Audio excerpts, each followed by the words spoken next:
Hello and what is up, YouTube? My name is G3Iron and welcome to today's discussion where we are going to talk about two different topics related to the Endless Delve event going on right now, the special December event series for Path of Exile.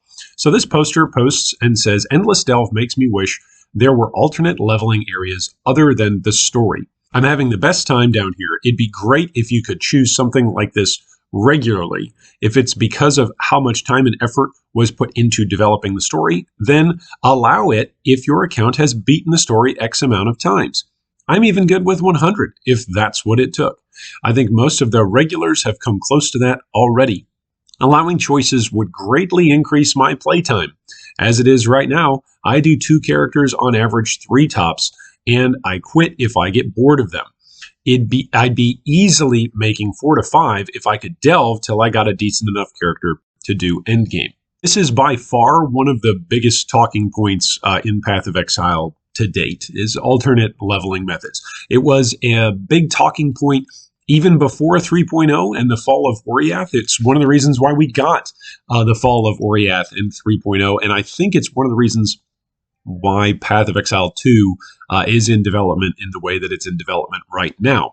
The main focus of POE 2 or POE 4.0 is, at least from the trailer and all of the hype, another way for us to level. It's not necessarily going to be a true alternative way to level in the same way that the Delve event is, but nonetheless, it's another way to progress your characters rather than running through the same acts that we're all used to running through, and frankly, many people are sick of doing right now.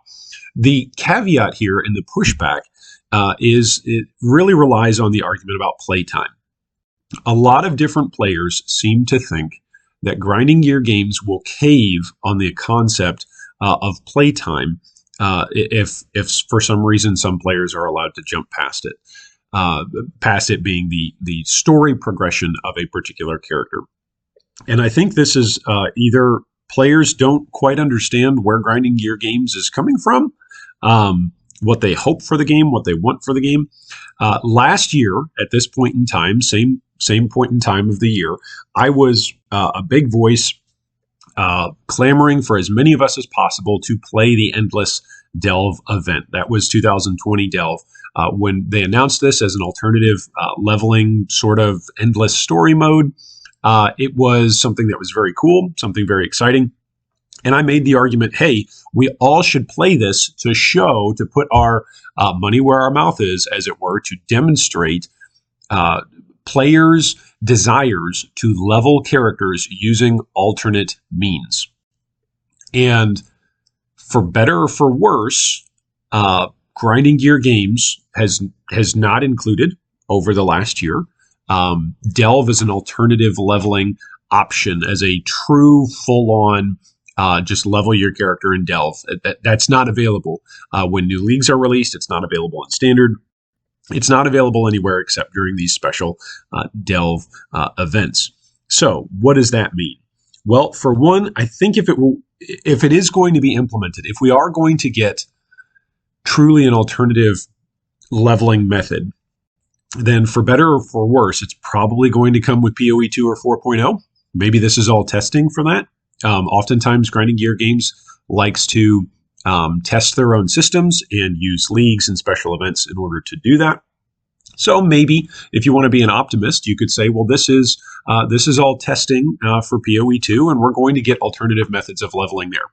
If you want to be a pessimist, though, or a realist, depending on how optimistic you're feeling as a realist or a pessimist, I don't think there's any chance that that's going to happen.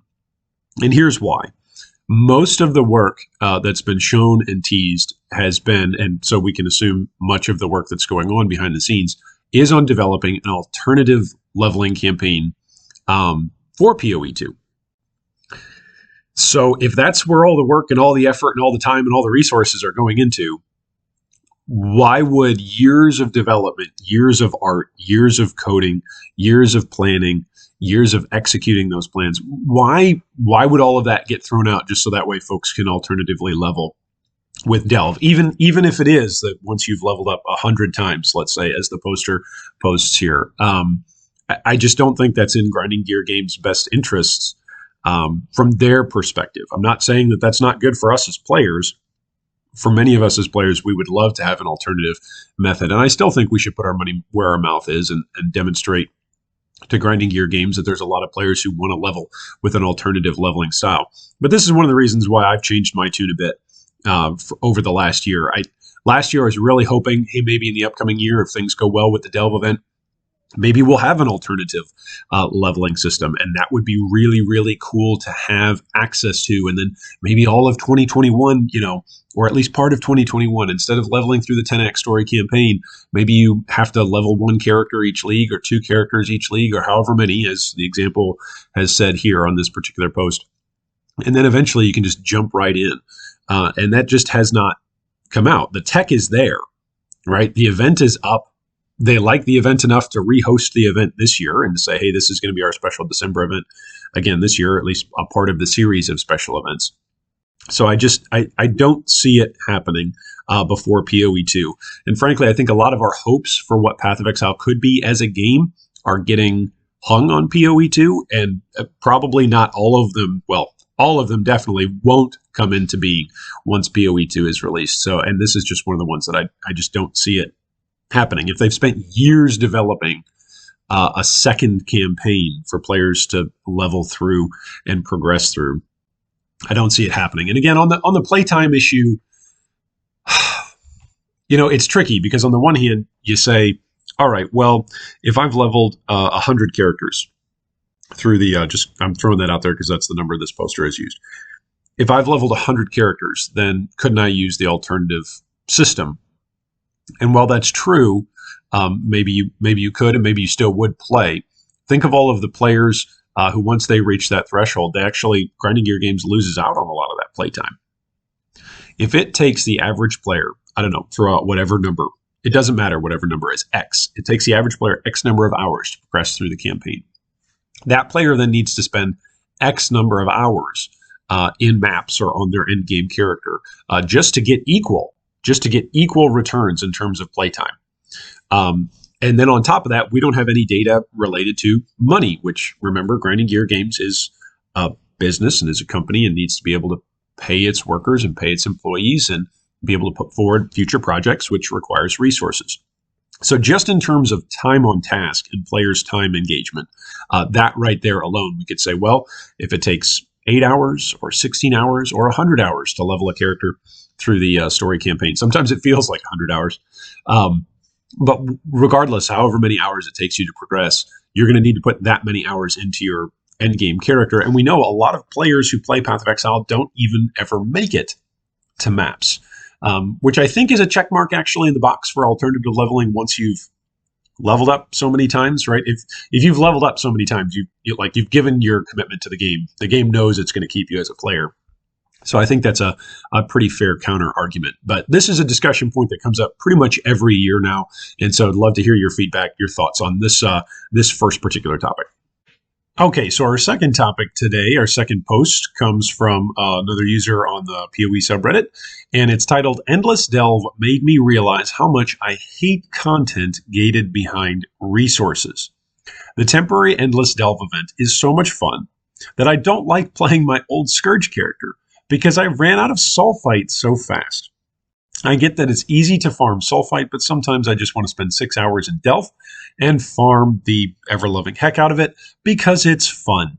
In comparison to my other character, it feels like a chore to return to my hideout, farm some Sulfite, ran out of Sulfite missions from Zana to just play the content I enjoy the most. Just my 2 cents. The event is amazing.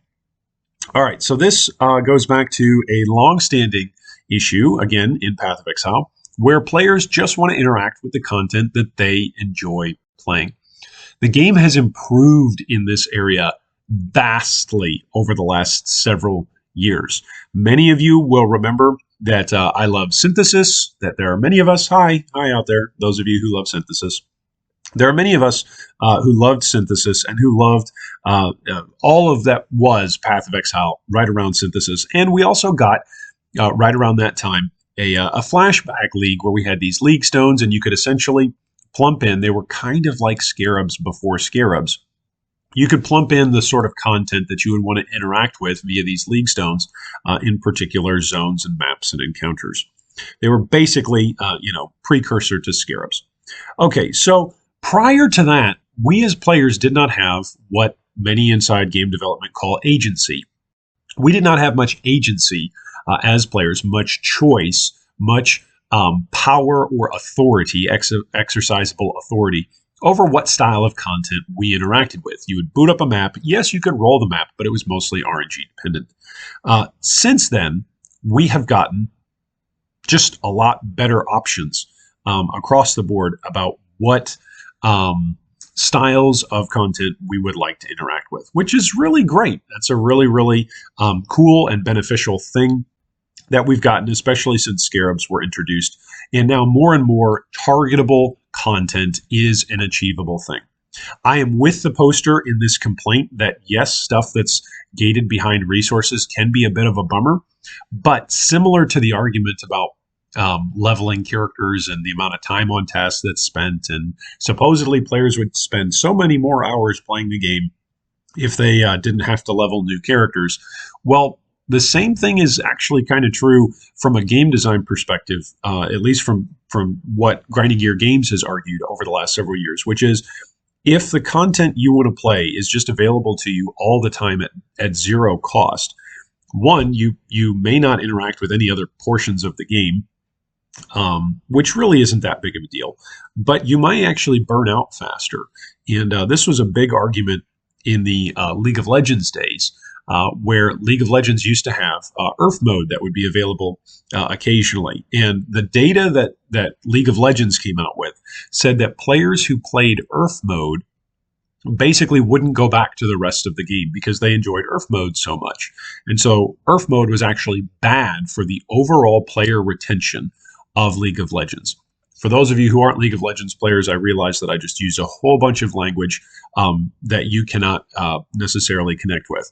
So I'll put it back into POE terms. In other words, players who are loving and enjoying the Endless Delve event will burn themselves out, will enjoy the Endless Delve event so much so that when they go back to regular Delve, where they have to farm sulfite, they actually don't like it as much, which is exactly what this poster is communicating. Now, there's ways to solve that. The way how this poster suggests solving it is, hey, just let me delve as much as I would like, and that would be great. But that's at least what's at play here in terms of the design principles, as well as the different tensions between game design versus supposedly what a player desires. Sometimes game designers and leaders in the industry need to say, you know what, players think they would like this, but they actually really don't. They actually really would not benefit from this in the long haul. Sometimes it's not that players wouldn't benefit from it. Sometimes it's that companies wouldn't benefit from it. Sometimes players would benefit from something, but ultimately it wouldn't benefit the company, and so decisions are made otherwise. Anyway, this was a pretty interesting topic because it comes up all the time across different games.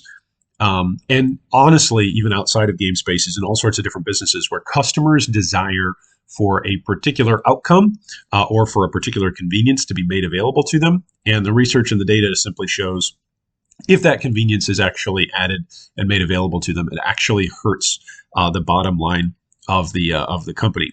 One practical example of this is many of you who shop in various stores, I'm sure notice that many stores nowadays have got fewer and fewer manned cashier exits.